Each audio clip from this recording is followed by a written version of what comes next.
नमस्कार साथियों, स्वागत है आप सभी का आपके अपने प्लेटफॉर्म टीएफसी पर, जहाँ पे हम एसएससी जीडी की प्रैक्टिस और थ्योरी क्लास दोनों को पढ़ रहे हैं। इसके टोटल पोस्ट के बारे में आप जानते ही हैं, और एसएससी की एक न्यूज़ भी है कि इसकी डेट भी जो है आ गई है, फरवरी के मंथ में जो आपका एग्जामिनेशन होना है। ठीक है, अब जल्दी से हम दिसंबर तक अपना जो है कोर्स को जो है कंप्लीट कर लेंगे। उसके बाद पूरे जनवरी जो है हम अपनी प्रैक्टिस क्लास चलाएंगे। मिक्स क्वेश्चन की, सारे क्वेश्चन उसमें मिक्स रहेंगे, उनकी ही प्रैक्टिस क्लास हम लेके चलेंगे। ठीक है, उस डेट का जो भी इंफॉर्मेशन है मैं आपको एक अलग, या तो शॉर्ट्स के माध्यम से या फिर एक वीडियो के माध्यम से सारा डिटेल आपको दे दूंगा कि आपकी किस किस डेट से एग्जामिनेशन शुरू है और किस डेट में एग्जामिनेशन एंड हो रहे हैं। ठीक है, फरवरी के मंथ में आपके सारे एग्जामिनेशन होने हैं जीडी के। ठीक है, तो हिंदी की आज की हमारी क्लास है, जिसमें हम अपना अलंकार टॉपिक स्टार्ट करने वाले हैं। थोड़ा सा बड़ा टॉपिक है, एक दो या तीन क्लासेस भी इसे कंप्लीट करने में हमें लग सकती है। ठीक है, पूरा अच्छे से समझेंगे, क्योंकि अलंकार से आपके क्वेश्चन पूछे जाते हैं। चाहे वो यमक अलंकार के उदाहरण पूछ ले, चाहे अनुप्रास के पूछ ले, चाहे डायरेक्ट अलंकार ही पूछ ले। ठीक है, कुछ भी आपसे पूछ सकता है। तो हम जैसा हम अपनी हर क्लास में करते हैं, डेफिनेशन से स्टार्ट करेंगे और पूरा एंड तक जो जो इसके अंदर महत्वपूर्ण चीजें होंगी उनको हम पढ़ेंगे। ठीक है, अब तक हमने अपनी 18 क्लास कर ली है एसएस जो है हिंदी के अंदर। ठीक है, जो कि जिसमें लगभग हमारा सिलेबस जो है कंप्लीट सा ही हो गया है। ठीक है, चलिए आगे जितना भी सिलेबस बचा है उसको हम कंप्लीट कर ही लेंगे। तो आज की क्लास को हम स्टार्ट करते हैं। सबसे पहला हमारा क्वेश्चन है, शब्द और अर्थ की जिस विशेषता से काव्य का श्रृंगार होता है उसे क्या कहते हैं। ठीक है, यहाँ पे जो नहीं जिस आएगा। ठीक है, तो शब्द या फिर अर्थ की जिस विशेषता से काव्य का श्रृंगार होता है उसको क्या बोलते हैं? अलंकार बोलते हैं। उसका अर्थ होता है हमारा अलंकार, जैसा कि हमारे चैप्टर का नाम भी है। तो ये डेफिनेशन है, इसको आपको ध्यान में रखना है। शब्द और अर्थ की जिस विशेषता से काव्य का श्रृंगार होता है उसे हम क्या बोलते हैं? उसे हम बोलते हैं अलंकार बोलते हैं। ठीक है, हमने इतना पढ़ ही लिया था। हमने अलंकारों के भेद के बारे में भी पढ़ा था। ठीक है, पढ़ा नहीं है मतलब पढ़ेंगे। सबसे पहले हम अलंकार के भेद देखेंगे। अगर अलंकार के भेद की बात की जाए तो अलंकार के नॉर्मली अगर हमसे पूछे तो कितने भेद हैं? दो भेद हैं। ठीक है, लेकिन अलंकार के अगर कुल भेद की बात करें हमसे, कुल भेद, तो वो कितने होंगे? वो हमारे होंगे तीन। ठीक है, अलंकार के भेद होते हैं दो और कुल भेद होते हैं हमारे तीन। वो कौन कौन से? अगर हम दो भेद की बात करें तो वो दो भेद हमारे होंगे, एक होगा सबसे पहले शब्द अलंकार। शब्द अलंकार आपने कभी ना कभी छोटी क्लासेस में या कहीं पर भी इनके बारे में एक बार पढ़ा होगा। दूसरा जो हमारा भेद है वो है अर्थ अलंकार। ठीक, अर्थ अलंकार ये है हमारा दूसरा भेद। इसके बाद तीसरा हमारा जो आता है, जो हम कुल भेद की बात कर रहे थे, तीन होते हैं, तो इसमें एक और ऐड हो जाता है जिसका हम बोलते हैं उभय अलंकार। ठीक है, उभय अलंकार। तो ये हमारे तीन भेद होते हैं अलंकार के, शब्द अलंकार, अर्थ अलंकार और उभय अलंकार। अगर आपसे प्रश्न पूछा जाए, ठीक है, कि अलंकार के भेद बताइए कितने होते हैं, तब आप केवल दो भेद बताएंगे। दो भेद कौन कौन से? शब्द अलंकार और अर्थ अलंकार। लेकिन आपसे पूछा जाए कि अलंकार के कुल भेदों की संख्या बताइए कितनी होती है, तब आप तीन बताएंगे। शब्द अलंकार, अर्थ अलंकार और आपका उभय अलंकार। ठीक है, ये आपके भेद है। ठीक, इनके जैसे कि हमारा सबसे पहले है, नेक्स्ट हमारा जैसे क्वेश्चन है सेम, अलंकार के भेद कितने हैं। तो भेद की अगर बात की गई है तो नॉर्मल सी बात है, कितने हैं? दो हैं। कौन कौन से? एक शब्द अलंकार और दूसरा हमारा अर्थ अलंकार। ठीक है, तो ये दो हमारे भेद हैं अलंकार के। ठीक है, चलिए इसमें हमारे और जो अगर पूछा जाए कुल भेद कितने हैं, अगर यहाँ पे आ जाए क्वेश्चन अलंकार के, यहाँ पे अगर आपको मेंशन कर दे कुल भेद कितने होते हैं, तब आपका ऑप्शन होता बिल्कुल थर्ड, तीसरा ऑप्शन आपके लिए बिल्कुल सही हो जाता कि अलंकार के तीन भेद होते हैं। ठीक है, चलिए अब देख लेते हैं हमारे भेद कौन कौन से थे। हमने तीन पढ़ लिए ना, शब्द, आपके शब्द अलंकार, अर्थ अलंकार और उभय अलंकार। ठीक, सबसे पहले हम लेंगे अपना शब्द अलंकार। शब्द अलंकार, शब्द अलंकार के जो है हमारे 5 भेद होते हैं। कौन कौन से 5 भेद होते हैं उनके बारे में हम देखेंगे। कितने भेद है हमारे शब्द अलंकार के भी? 5 भेद हैं। शब्द अलंकार के भी हमारे 5 भेद होते हैं। कौन कौन से, इसको देखेंगे अभी। शब्द अलंकार में सबसे पहला जो हमारा होता है वो है हमारा अनुप्रास। अनुप्रास अलंकार। ठीक, सबसे पहला हमारा कौन सा होगा? अनुप्रास अलंकार। ये हमारे अलंकार के भेद कितने हैं? 2। कुल भेद है 3। ठीक है, इस तरह से आपको याद रखना। उनमें से एक भेद है हमारा शब्द अलंकार जिसके 5 भेद हैं। उन 5 में से एक भेद है हमारा अनुप्रास अलंकार। दूसरा है हमारा यमक अलंकार। ठीक है, तीसरा है हमारा श्लेष अलंकार।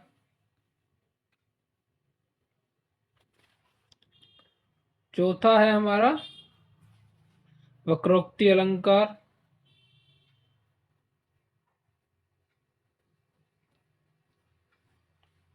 और 5वां है हमारा विप्सा अलंकार। ठीक है, ये हमारे 5 भेद हैं किसके? शब्द अलंकार के। ठीक है, शब्द अलंकार किसका भेद है? अलंकार का एक भेद है। ठीक है, और शब्द अलंकार के 5 भेद हैं। कौन कौन से हैं हमारे वो 5 भेद? वो है हमारे, सबसे पहला है हमारा अनुप्रास। ठीक, नेक्स्ट है हमारे पास यमक, उसके बाद है श्लेष, उसके बाद है वक्रोक्ति और उसके बाद है विप्सा। ये 5 भेद आपको याद रखने ही रखने हैं किसी भी सूरत में। ठीक है, ये आपके मोस्ट इंपोर्टेंट जो है वो 5 भेद हैं जो आपको याद रखने हैं शब्द अलंकार के। ठीक है, अब शब्द अलंकार क्या है? अगर शब्द अलंकार की हम डेफिनेशन एक तरह से बात करें या फिर एक तरह से जाने कि शब्द अलंकार का अर्थ क्या है। शब्द अलंकार का अर्थ होता है, जैसे कोई वाक्य है उसमें शब्दों के कारण जो चमत्कार या फिर आभूषित जो होते हैं। ठीक है, अलंकार का अर्थ क्या है? आभूषित करना, यानी कि सेंटेंस को सजाना। तो जो शब्द अलंकार का अर्थ है वो है जो शब्दों के कारण वाक्यों में चमत्कार होते हैं या फिर आभूषित होते हैं, उसको क्या कहते हैं? शब्द अलंकार। वो शब्दों की वजह से हो रहा है। ठीक है, तो उसको हम कहेंगे शब्द अलंकार। ठीक है, तो शब्द अलंकार के हमने 5 भेद अपने पढ़ लिए हैं। कौन कौन से हैं? अनुप्रास, यमक, श्लेष, वक्रोक्ति और विप्सा। ये आपको पांचों अपने ध्यान में रखने ही रखने हैं। ठीक है, चलिए हम चलते हैं नेक्स्ट। नेक्स्ट है हमारा, देखिए वही आ गया हम जिसके बारे में पढ़ रहे थे। शब्द अलंकार के भेद कितने होते हैं? कितने भेद है शब्द अलंकार के? 5 भेद हैं। कौन कौन से हैं वो हमने अभी पढ़े हैं। ये हमारे 5 भेद हैं, अनुप्रास, यमक, श्लेष, वक्रोक्ति और विप्सा। ठीक है, ये हमारे 5 भेद हैं जो हमने अभी पढ़े हैं। ठीक है, चलिए नेक्स्ट हमारा आ जाता है क्वेश्चन जो है इसमें है जिसमें एक ही वर्ण की आवृत्ति बार बार होती है। ठीक है, वो कौन सा अलंकार होता है? कौन सा? ठीक है, एक ही, जिसमें एक ही वर्ण की आवृत्ति बार बार हो उसे हम कौन सा अलंकार कहते हैं? तो वो होता है हमारा अनुप्रास अलंकार, जिसमें एक ही वर्ण की आवृत्ति बार बार हो। जैसे जैसे कि एग्जाम्पल की अगर हम बात करें इसमें, जैसे एग्जाम्पल है इसका तरिन तनुज तट तमाल तरुवर बहु होई। तो ये इसका एग्जाम्पल है। इसमें ता कैसे एग्जाम्पल देखो, इसमें है हमारा तरणी तनुजा तट तमाल तरुवर बहु छाई।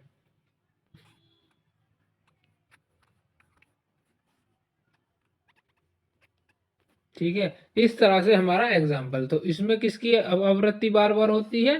ता वर्ण की आवृत्ति बार बार हो रही है। ता। ठीक है, देखो आप इसमें देखेंगे सारे जो वर्ण हैं वो किससे स्टार्ट हो रहे हैं? ता से स्टार्ट हो रहे हैं। ता, तट,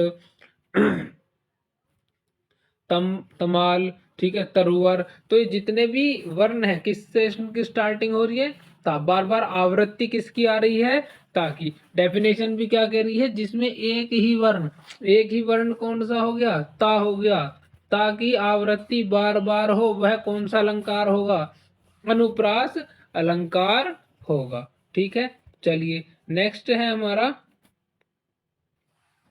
अनुप्रास अलंकार। अनुप्रास अलंकार के इसके अलावा भी और कोई एग्जाम्पल देख लेते हैं हम। जैसे जैसे कि एक बड़ी प्रसिद्ध लाइन है जो शायद बचपन में सबने ही एक बार गाई होगी। जैसे कि गाई नहीं, मतलब सब बोलते थे कि ऐसे बोल के दिखाओ, कि उसको जल्दी जल्दी बोलना असंभव होता था। कि चंदू के चाचा ने चंदू की चाची को चांदनी रात में चांदी की चम्मच से चटनी चटाई। इस तरह के एक वाक्य था जिसका प्रयोग बचपन में हम बड़ा खेलने के रूप में इसका प्रयोग करते थे। लेकिन ये किसका एग्जाम्पल है, हमारा अनुप्रास का एग्जाम्पल है। ठीक है, तो इसमें क्यों, क्योंकि इसमें चा वर्ग की आवृत्ति जो है बार बार हो रही है। अब चलिए, ये तो बात रही एग्जाम्पल की। ठीक है, और भी एग्जाम्पल है हम इसके देख सकते हैं। जैसे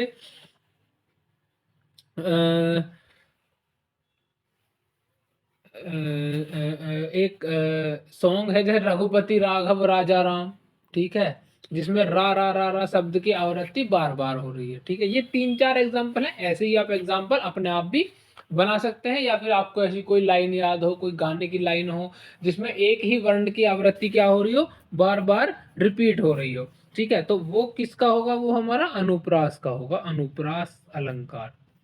ठीक है, उसका हमारा क्या होगा, वो एग्जाम्पल होगा। इसके अलावा अनुप्रास अलंकार के भी कुछ भेद हैं। ठीक है, अनुप्रास अलंकार के भी हमारे कुछ भेद होते हैं। कौन कौन से देखेंगे। सबसे पहले हमारा जो भेद है, देखो, एक होता है वर्ण अनुसार, एक होता है शब्द अनुसार। ठीक है, वर्ण अनुसार और शब्द अनुसार। देखो, ये हमारा अनुप्रास अनुप्रास अलंकार। ठीक है, इसके दो भेद हैं हमारे, दो तरह से होंगे, वर्ण के अनुसार,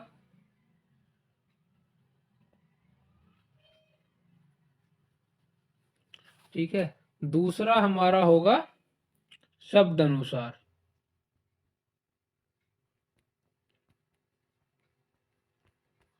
ठीक है, अब वर्ण अनुसार में कौन कौन से आएंगे हमारे, वर्ण अनुसार में आएगा छह का अनुप्रास। छह का मतलब क्या है, एक वर्ड छोड़ के आए या साथ साथ आए, कोई मैटर नहीं करता, लेकिन होगा किसका, वो उसका अनुप्रास अलंकार का ही उदाहरण होगा। ठीक है, एक होगा हमारा छह का अनुप्रास। उसके बाद होता है श्रेत्यानुप्रास।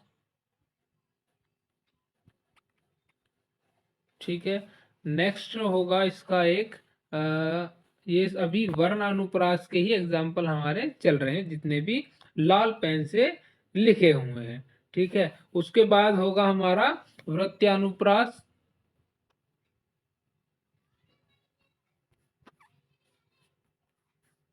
अनुप्रास, ठीक है। नेक्स्ट होगा हमारा अन्यता, अन्यता जिसको बोल देते हैं। ठीक है,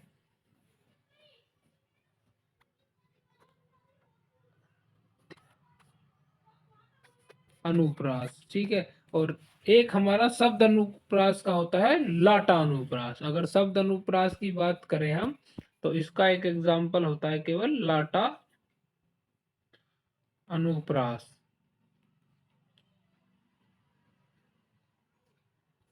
ठीक है, लाटा अनुप्रास। ठीक, तो ये हमारे हैं अनुप्रास के भेद के भी भेद। ठीक है, चलिए अब आगे बात करते हैं।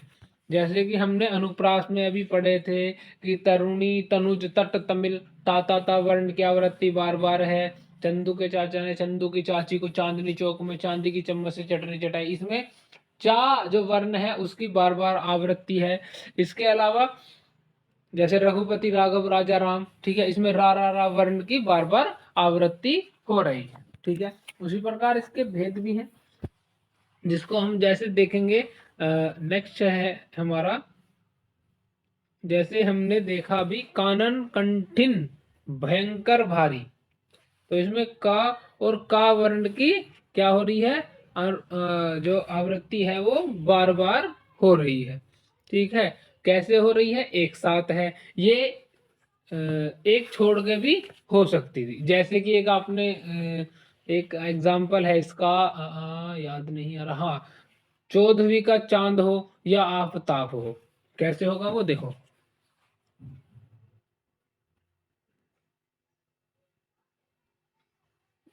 वी का चांद हो या आफताब हो,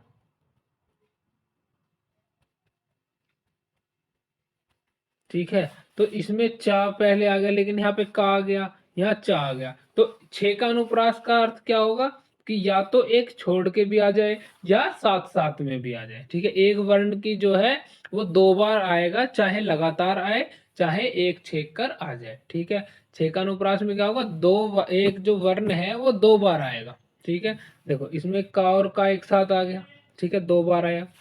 इसमें चा और चा आ गया दो बार, ये या है। ठीक है, चा और चा दो बार आया, लेकिन बीच में क्या हो गया, गैप आ गया, का आ गया बीच में पहले। ठीक है, तो ये इस तरह के जो होंगे एग्जाम्पल वो किसके होंगे, छह का अनुप्रास के होंगे। ठीक है, इसके अलावा और भी हो सकता है, जैसे चंदू के चाचा ने चंदू की चाची को। ठीक है, तो इसमें भी हमारा जैसे एक लाइन बोली हम, चंदू के चाचा, तो ये क्या हो गया, छह का अनुप्रास में होगा, दो बार आया वर्ण हमारा छह। ठीक है, लेकिन बीच में कैसा होगा, एक गैप भी आ गया है। ठीक है, गैप आए ना आए, लेकिन वर्ण की आवृत्ति जो है दो बार होनी चाहिए, तो वो छह का अनुप्रास के अंदर आएगी। ठीक है, उसके बाद हमारा आता है श्रुत्यानुप्रास।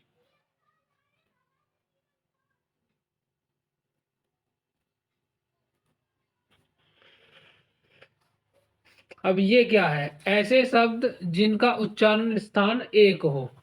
उच्चारण स्थान एक का मतलब क्या है, अगर कोई भी शब्द जो है, मान लो ता से शुरू हो रहा है, ठीक है, तो उसके ही वर्ण वाले के सभी वर्ण उसके होने चाहिए, जैसे ता धा दा, उसी लाइन के वर्ण हमने पढ़ा था ना जब वर्णमाला पढ़ी थी। ठीक है, हमने उनका सबका सेगमेंट पढ़ा था कि का कचट तप जो हमने पढ़ा था, कचट तप। ठीक है, तो इसमें ये वाली एक लाइन है, ये लाइन है, ये लाइन है, ये लाइन है, तो इसका कहने का क्या तात्पर्य, ये कह रहा है कि अगर का से शुरू है तो इसी लाइन का कोई ना कोई वर्ड होना चाहिए आगे, जिसमें जो शब्द है इसी लाइन के कोई भी अल्फाबेट हो उनसे ही स्टार्ट होना चाहिए। तो का से हो, का खा गा घा अंगा, का की जगह चा से स्टार्ट नहीं होना चाहिए, अगर चा से है तो वो श्वेतानुप्रास में नहीं आएगा। जैसे कि इसका एग्जाम्पल देखते हैं, उससे हमें बेहतरीन तरीके से समझ में आएगा कि वो किस तरह की बात हमसे कहना चाह रहा है, किस तरह की बात हमसे करने का इच्छुक है। ठीक है, तो इसमें जैसे कि एक है हमारा, एक एग्जाम्पल था, जैसे कि हम बोले ता दिन दान दीन तिन्हें धन धानी। ठीक है, अब अगर हम इसमें देखें तो हमारा जो फर्स्ट लेटर है, पहला जो वर्ण है त द द धा मा, तो ये सारे तय वर्ण वाले हैं। ठीक है, जो भी तय वाली लाइन है हमारी, जैसे ता था द ध और ना, ठीक, तय की लाइन में यही सारे अल्फाबेट होते हैं हमारे। ठीक है, तो सारे आप अगर लाइन में देखेंगे इस एग्जाम्पल में सब उसी से स्टार्ट है, त द द धा धा। इसके लिए आपको उन वर्णों की नॉलेज होनी जरूरी है। ठीक है, कचट तप आपको याद होना चाहिए, कचट तप करके हमने एक पढ़ा था ना, अगर आपने नहीं पढ़ा है तो आपको थोड़ा सा समझने में इसको कठिनाई आएगी 100%। तो उससे पहले आप सीरीज वाइज पढ़ते हुए आएंगे तो आपको कोई भी दिक्कत का सामना नहीं करना पड़ेगा, और पढ़ेंगे भी अच्छे से। ये नहीं कि एक बार देख लिया आपको समझ में आया नहीं आप आगे बढ़ गए, पूरा ध्यान से देखें तभी आगे बढ़े। ठीक है,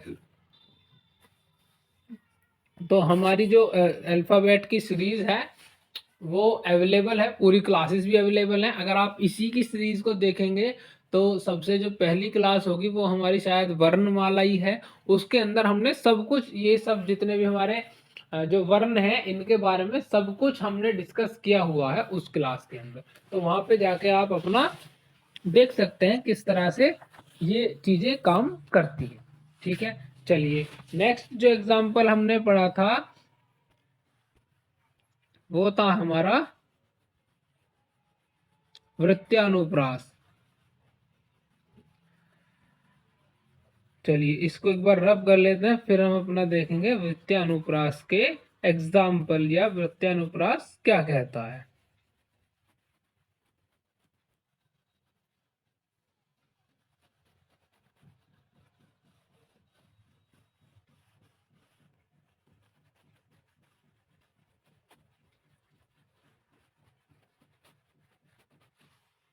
चलिए ठीक है, अब हमारा आ जाता है नेक्स्ट।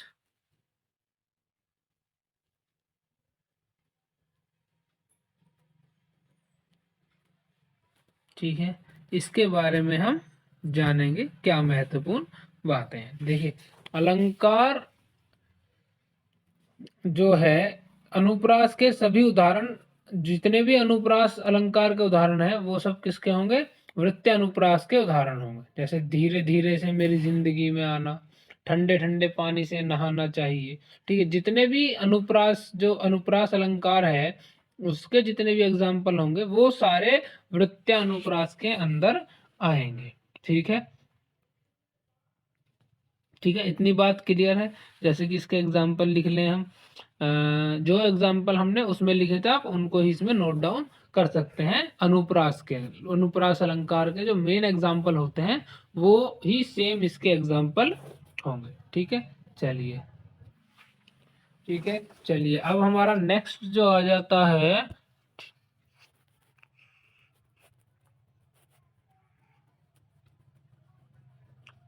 अंत्यानुप्रास।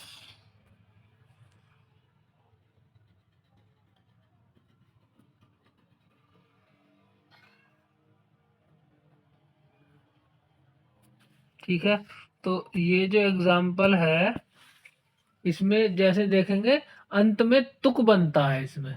अगर इसमें हम देखें, अगर इसके एग्जाम्पल देखेंगे तो क्या होगा, अंत की जो लाइनें होंगी उनमें तुक बनेगा। ठीक है, जैसे कि क्या एग्जाम्पल होना चाहिए इसका अप्रोप्रिएट। जैसे हनुमान चालीसा कड़ियां आपने पढ़ी हो, हनुमान चालीसा तो आप सबने शायद पढ़ी होगी, सबने नहीं पढ़ी तो, लेकिन मोस्टली आप सबने एक बार हनुमान चालीसा पढ़ी होगी। ठीक है, तो उसकी जो कड़ियां हैं उनके लास्ट में क्या होती है, तुकबंती होती है। जैसे एक लाइन है उसकी, पवन तयन संकट हरण मंगल मूर्ति रूप राम लखन सीता सहित हृदय बसु सुभूप। तो ये क्या है, लास्ट में रूप और भूप तुकबंदी है। देखो जैसे मैं लिख के देखूं इसको, पवन तनय संकट हरण हरण मंगल मूर्ति रूप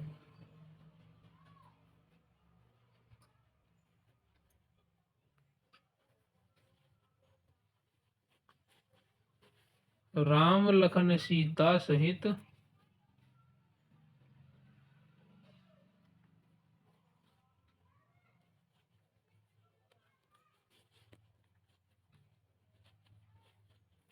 हृदय बसो सुरभूप।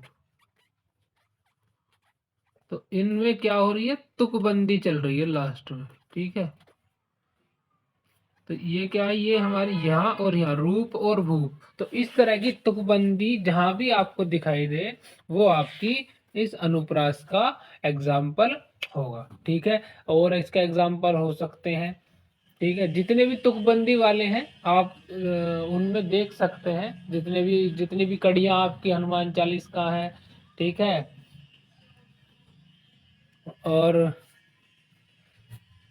और भी जितनी भी तुकबंदी वाली और एग्जाम्पल अभी मैं याद नहीं कर पा रहा हूँ, अगर उसको आप देखेंगे लास्ट में, जैसे कोई भी तुकबंदी बन रही है। ठीक है, जैसे वो शेरो शायरी वाला मामला आपने सुना होगा। ठीक है, वो शेरो शायरी वाला जितना भी मामला है वो सब हमारा इसी अनुप्रास के अंदर आएगा। ठीक है, चलिए नेक्स्ट अब हमारा एक रह जाता है लाटा अनुप्रास, उसको भी देख लेते हैं। उसके बाद हम चलेंगे अपना नेक्स्ट यानी कि यमक अलंकार की तरफ।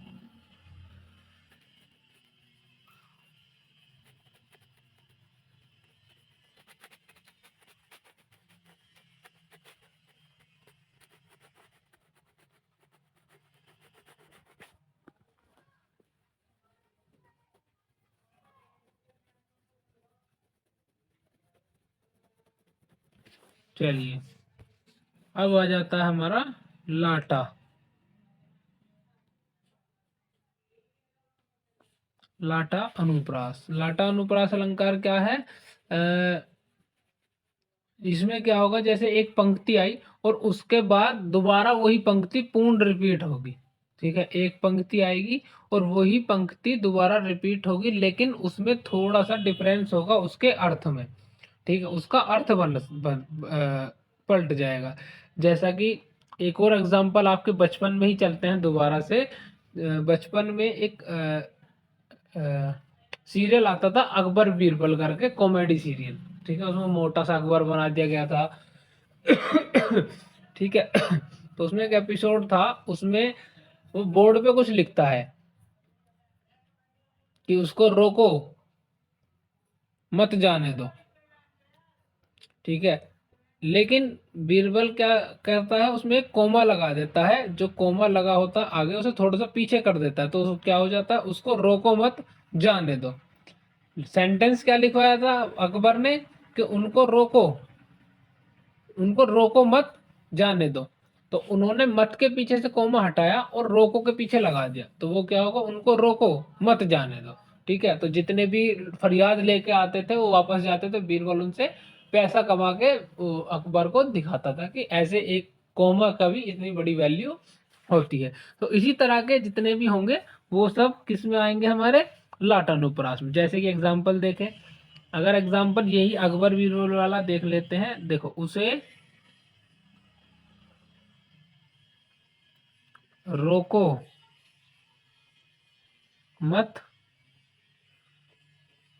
जाने दो।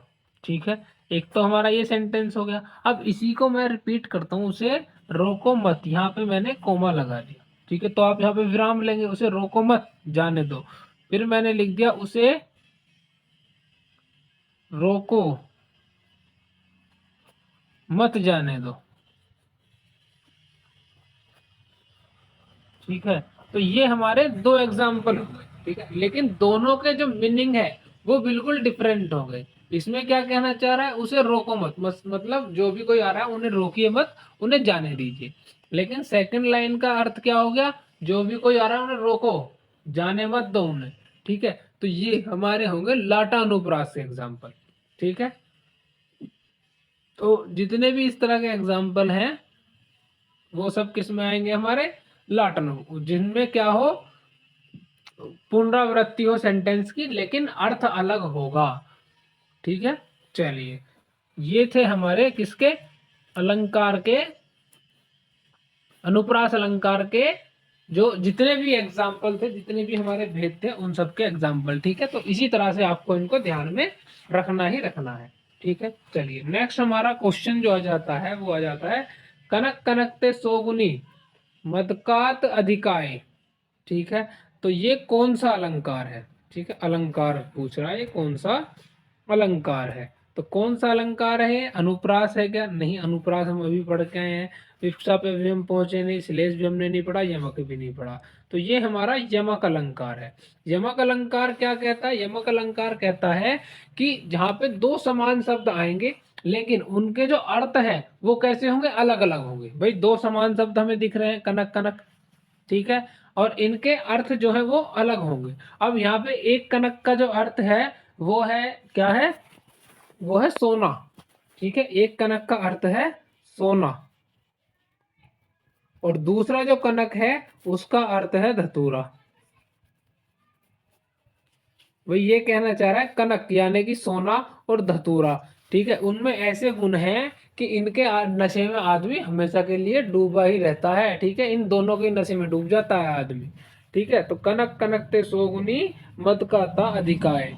ठीक है, तो ये हमारे किसके, यमक अलंकार के एग्जाम्पल होंगे। ठीक है, जितने भी इस तरह के एग्जाम्पल हैं जिनमें एक शब्द की दो बार आवृत्ति हो रही है, दो बार आ रहे हैं, लेकिन अर्थ उनका अलग अलग है। जैसे कि एक है काली घटा का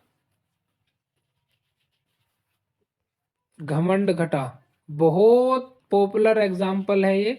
ठीक है, मोस्टली आपको सब जगह ये मिल जाएगा। अब इसमें आपको दो जो है शब्द दिख रहे होंगे, घटा और घटा। ये जो काली घटा है इसका अर्थ है बादल।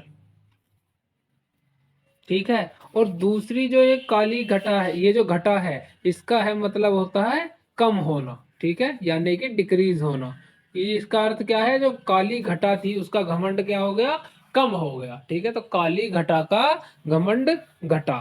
ठीक है, तो ये इसका एक का अर्थ क्या था, बादल अर्थ था, और दूसरे का अर्थ क्या था, दूसरे का अर्थ था हमारा क्या होना, कम होना। ठीक है, तो बादल होना और कम होना। ठीक है, कनक कनक से हम पढ़ ही चुके हैं। इसके अलावा वो 3 बेर खाती थी और 3 बेर जाती थी। ठीक है, वो 3 बेर खाती थी, 3 बेर खाती थी। ठीक, देखो इसका एग्जाम्पल ऐसे आएगा।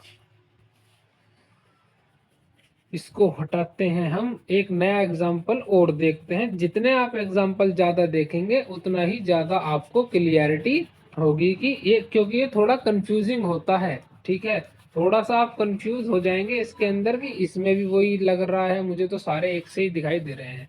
ठीक है, तो जैसे कि वो 3 बेर खाती थी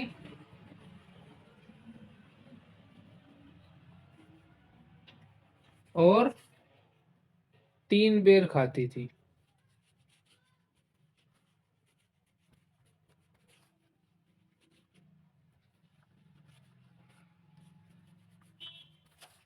ठीक है, अब आपको ये लग रहा होगा दोनों में एक ही लाइन क्यों लिख दी है।